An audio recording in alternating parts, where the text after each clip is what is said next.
1월 12일 수요일 은혜와 회복을 위한 가정예배를 시작합니다. 다 같이 주님 가르치신 기도합니다. 하늘에 계신 우리 아버지, 아버지의 이름을 거룩하게 하시며 아버지의 나라가 오게 하시며 아버지의 뜻이 하늘에서와 같이 땅에서도 이루어지게 하소서. 오늘 우리에게 일용할 양식을 주시고 우리가 우리에게 잘못한 사람을 용서하여 준 것 같이 우리 죄를 용서하여 주시고 우리를 시험에 빠지지 않게 하시고 악에서 구하소서. 나라와 권능과 영광이 영원히 아버지의 것입니다. 아멘. 찬송가 408장 나 어느 곳에 있든지 찬송가 408장을 부릅니다.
이 시간 우리에게 주시는 하나님 말씀은 창세기 13장 1절로 10절입니다.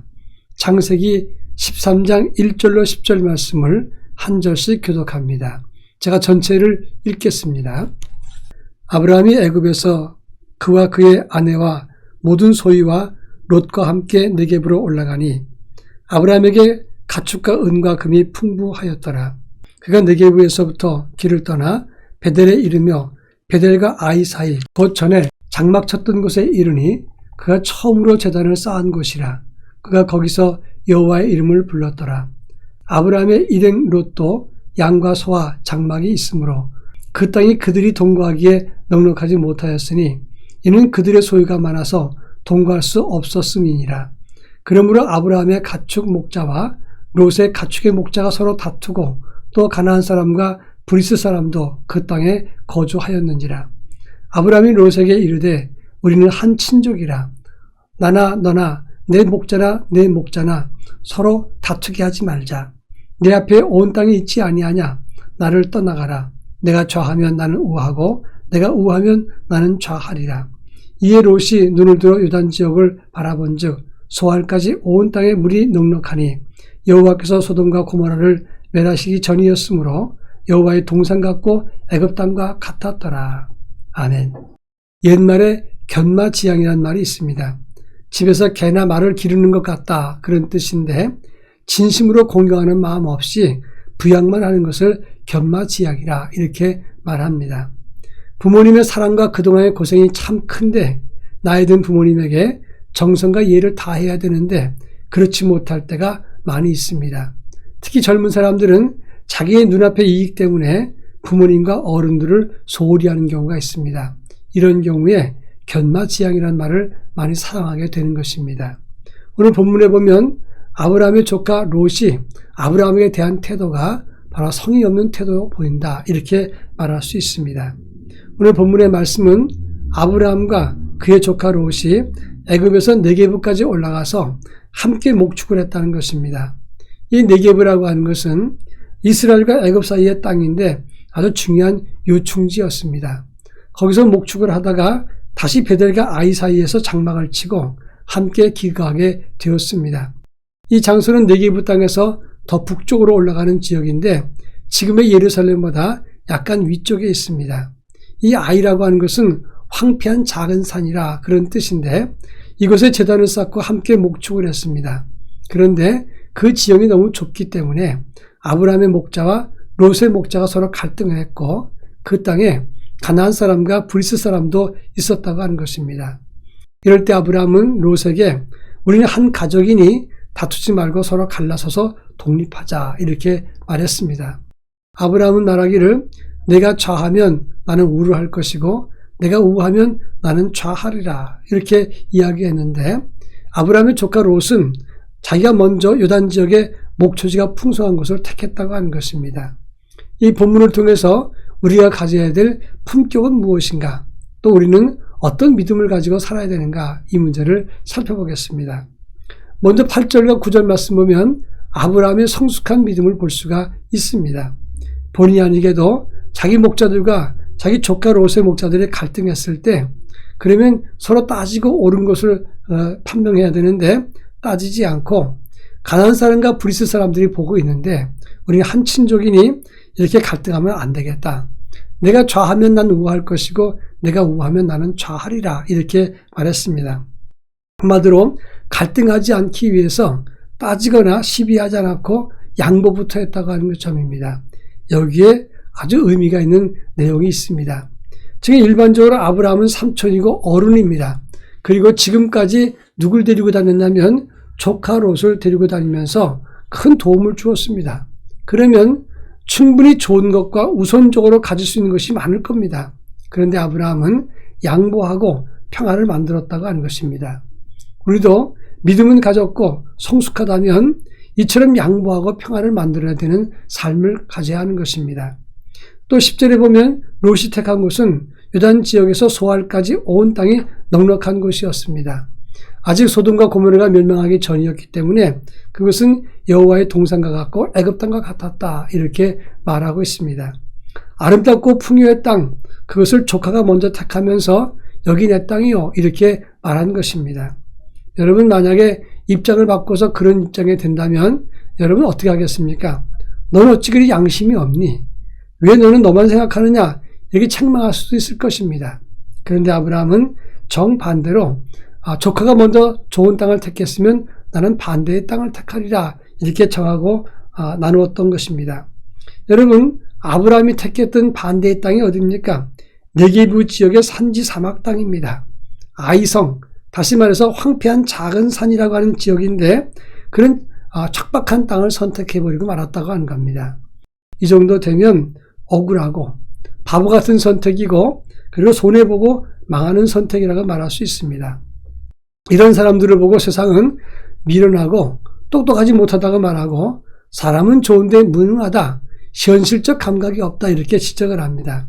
그런데 하나님은 평화를 사모하는 사람을 그냥 방치하지 않는다고 하는 사실을 기억해야 됩니다. 하나님이 그 아브라함에게 무엇을 주셨습니까?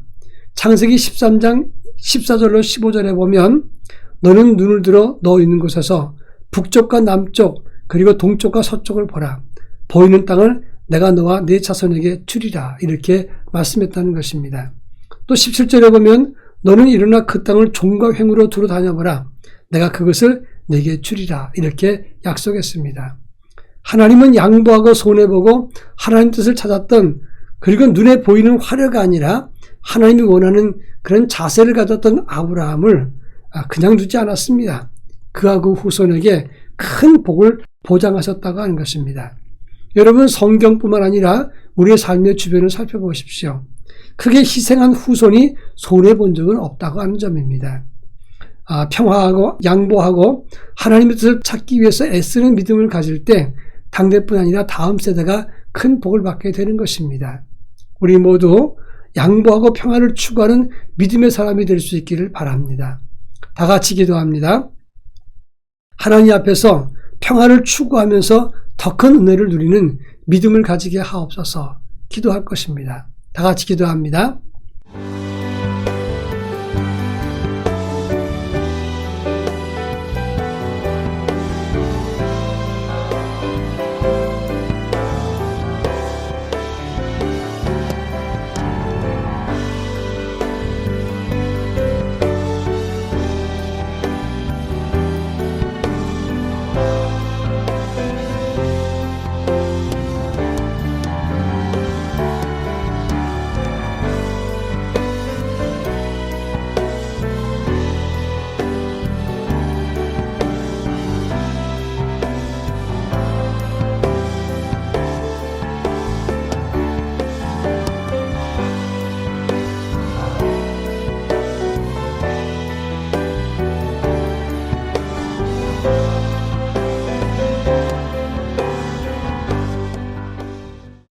사랑 많으신 하나님 아버지, 이 갈등 많은 세상 먼저 좋은 것을 선택하는 것이 사람의 욕심입니다.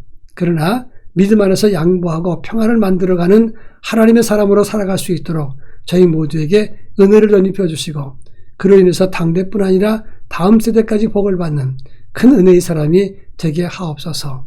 예수님의 이름으로 기도합니다. 아멘.